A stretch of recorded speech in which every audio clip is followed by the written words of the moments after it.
Today we're going to walk through how to seamlessly blend two photos together in Canva using the Image Blender app.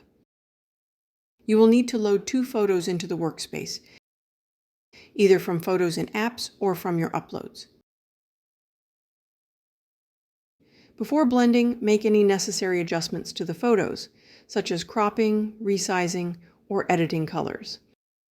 Once your photos are ready, place them on the canvas with one image layered on top of the other.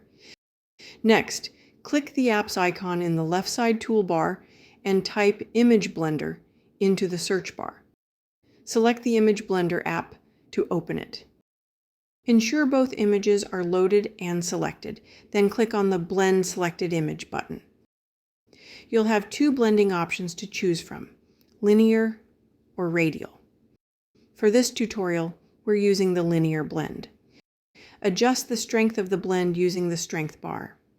To achieve the perfect look, use the toggles to fine-tune the blending effect.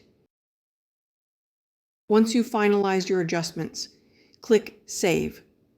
Click Share to download or share your beautifully blended photo on social media or wherever you wish.